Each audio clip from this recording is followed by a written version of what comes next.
Doctor BP चंद्रशौर्या जी, माननीय विपल यादव जी। छतरपुर विधानसभा Samajwadi party प्रत्याशी BP चंद्रशौर्या ने छतरपुर विधानसभा को लेकर क्या कहा, देखिए पूरी खबर। देश की जान न्यूज़ 24 के साथ दीपक कुशवाहा। जी, बच्चों का भविष्य बनाते बनाते आप राजनीति में उतरे हैं, तो क्या वजह है, क्यों राजनीति में आए? पहले तो मैं आप सभी को धन्यवाद देता हूं। दशहरे की राम राम मेरी स्वीकार करें। समस्त क्षेत्रवासियों को, जिले वासियों को दशहरे की बहुत बहुत शुभकामनाएं।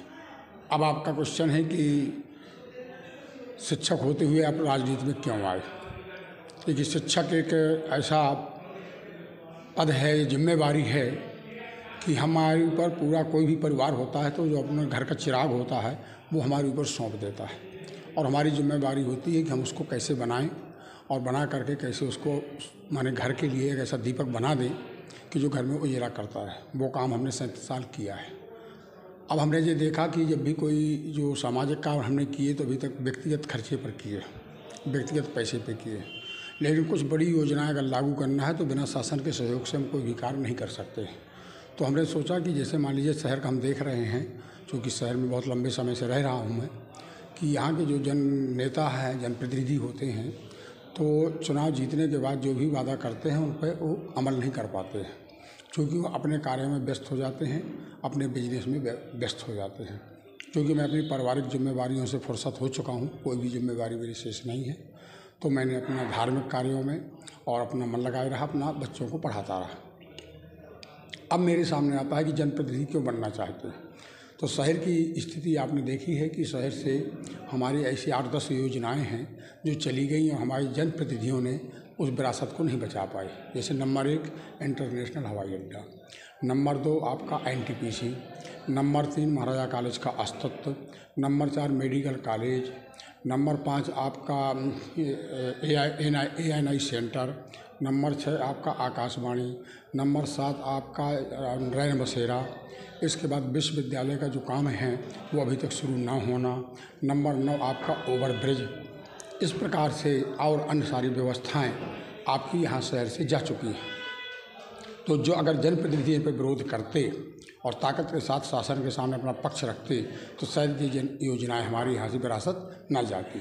छतरपुर में कोई भी योजना आज तक नहीं लाई गई है। आपकी तैयारी आम आदमी पार्टी से थी पहले, फिर अचानक आपने ये साइकिल पकड़ी है समाजवादी पार्टी, तो इसकी क्या वजह है? देखिए, मेरी तैयारी 30 जून 2023 को मैं सेवानिवृत्त हुआ हूँ। उसके पहले तो मैं किसी पार्टी में नहीं था। इसके बाद मैंने आम आदमी पार्टी की जो विचारधारा है, तो उसकी वो आम आदमी पार्टी एक तुम्हारे जो इंडिया गठबंधन बना है उसका एक हिस्सा है, और उसी का हिस्सा समाजवादी पार्टी भी है। तो इनकी नीतियां जो हैं भाईचारा, देश प्रेम की हैं, दोनों पार्टियों की नीतियां हैं। लेकिन चूँकि मैंने वहाँ आम आदमी पार्टी की औपचारिक सदस्यता ली थी, वैधानिक सदस्यता भी नहीं ली थी। उन्होंने मुझे अध्यक्ष बनाया था बुद्धि प्रकोष्ठ का। मैंने पार्टी से अनुरोध किया था चुनाव लड़ने के लिए, लेकिन जब उन्होंने यहाँ के विपक्ष के या अन्य पार्टियों के नेताओं ने जानबूझकर मेरा टिकट कटवा दिया, तो मैंने भोपाल जाके प्रयास किया और दिल्ली भी संपर्क किया, लेकिन कोई भी व्यक्ति मुझसे बात करने को तैयार नहीं था। मैंने 20 दिन इस तरह से प्रयास किए, और जिस प्रत्याशी को टिकट मिला उस प्रत्याशी ने भी हमें इस काबिल नहीं समझा कि हमें बुलाया जाए और चुनाव प्रचार में सहयोग लिया जाए। तो मैं इससे थोड़ा मुझका कष्ट हुआ। फिर मैं जाकर के लोगों ने मुझे सलाह दी कि इस पार्टी से अच्छी तो आम आदमी पार्टी से अच्छी तो आपकी समाजवादी है, उसका पूर्व से यहाँ जनाधार है। तो फिर मैं इसके बाद दिल्ली वहाँ गया, लखनऊ गया। लखनऊ जाकर अखिलेश जी से मिलने का समय लिया, वो मिले। और उस नेता की तारीफ जितनी की जाए उतनी कम है, इतना मिलनसार है। पहली बार में ही उन्होंने मुझे बाहर से रिसीव किया, अंदर बैठाया, चाय नाश्ता कराया। पूरी छतरपुर की भौगोलिक स्थिति से पूर्व से परिचित थे, लेकिन उन्हें हमारी स्थिति के बारे में जाना, और जानने के बाद उन्होंने पहचाना भी। उन्होंने कहा ठीक है, आप छतरपुर से चुनाव लड़ेंगे। इसके बाद मेरे ऊपर बहुत सारे प्रयास किए गए कि टिकट ना मिले, लेकिन चूँकि जब वो नेता ने अपना एक्सेप्ट कर लिया कि आप वहाँ के काबिल हैं, तो उन्होंने मुझे टिकट दिया। अगर जनता आपको आशीर्वाद देती है और आपको अगर विधायक बनाती है और ऐसे में अगर प्रदेश सरकार भाजपा या कांग्रेस की आती है, तो ऐसे में आप कैसे लोगों को जो योजनाओं का लाभ है कैसे पहुंचाएंगे और क्या क्या विकास कार्य करेंगे? देखिए, सरकार कभी किसी की हो, जनप्रतिनिधि होता है और उसके अंदर क्षमताएं हैं और शासन की नीतियों का वो क्रियान्वयन अपने क्षेत्र में करा लेता है।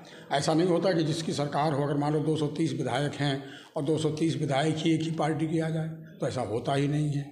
ऐसा भी नहीं होता है कि आपके जिन पर बीजेपी की सरकार है और बीजेपी के विधायक हैं, या कांग्रेस की सरकार है, कांग्रेस के विधायक हैं, या समाजवादी या बीएसपी किसी की सरकार है, केवल अपने विधायकों को करे माने सुविधाएं दे, तो ऐसा कुछ नहीं है। शासन की नीतियां कैसे लाई जाती हैं उसके बारे में मुझको जानकारी है कि किसी भी क्षेत्र में काम करना है आपको। फॉर एग्जाम्पल, जैसे विद्यालयों में अगर आपको विद्यालयों को उन्नयन कराना है और विद्यालय खुलवाना है, तो आपको छात्र अनुपात और यहाँ की जो क्षमता है विद्यालयों की, कमरों की या शिक्षकों की, उसके अनुपात के आधार आपने अगर आंकड़े पेश कर दिए तो मजबूरी में शासन को आपको विद्यालय बढ़ाना पड़ेगी।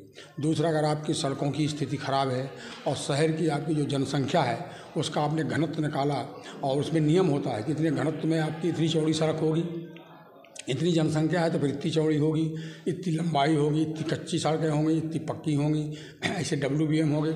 जब आप आंकड़े, कोई भी आंकड़ा शासन के समक्ष विधानसभा में रखेंगे तो संबंधित मंत्री को बाध्य होना पड़ता है और आपकी योजनाओं को स्वीकार करना पड़ता है। जनता आप पर क्यों विश्वास करेगा? ऐसा क्या किया? मैंने ऐसा कुछ नहीं किया कि जनता विश्वास ना करे। हमेशा ऐसा किया है कि जनता मुझ पर आज भी विश्वास कर रही है, क्योंकि मैंने 37 वर्ष एक ही विद्यालय में कार्य किया है। अब जी आप सोच लीजिए कि ज़िले का जो टॉप मोस्ट विद्यालय था उसमें मैंने जब काम किया है और मुझसे ना कोई ऐसे जनप्रतिनिधि और ना छात्र ना अभिभावक कभी असंतुष्ट नहीं हुए, तो मुझे विश्वास है कि आगे चल करके मुझसे कभी कोई असंतुष्ट नहीं होगा। मैं चूँकि हमेशा धनात्मक विचारधारा का व्यक्ति हूँ, हमेशा छात्र हित में या जनहित में कार्य करता हूँ। इसी प्रकार मेरे मन में एक भावना पैदा हुई। आपने नरसिंह मंदिर देखा होगा, वहाँ पर मैंने 2002 में हनुमान जी का मंदिर बनवाया, प्रतिष्ठा कराई। 2014 में राम मंदिर बनवाया, उसकी प्रतिष्ठा कराई। और अभी 30 मई 2023 को मैंने जो राधा कृष्ण प्रेम प्रतीक मंदिर बनवा करके प्रतिष्ठा कराई, जिसकी छतरपुर की जनता बहुत माने पसंद कर रही है और उस पर भीड़ देख करके मुझे बड़ी आत्मतृप्ति होती है। तो इसी प्रकार से अन्य कार्य जो हैं, जब लगन से किए जाते हैं और आपका सोच अच्छा होता है तो हमेशा कार्य अच्छा होता है। इसलिए इन कार्यों को देख करके मुझे यहाँ की जनता बराबर सहयोग करेगी और मुझे निर्वाचित कराएगी।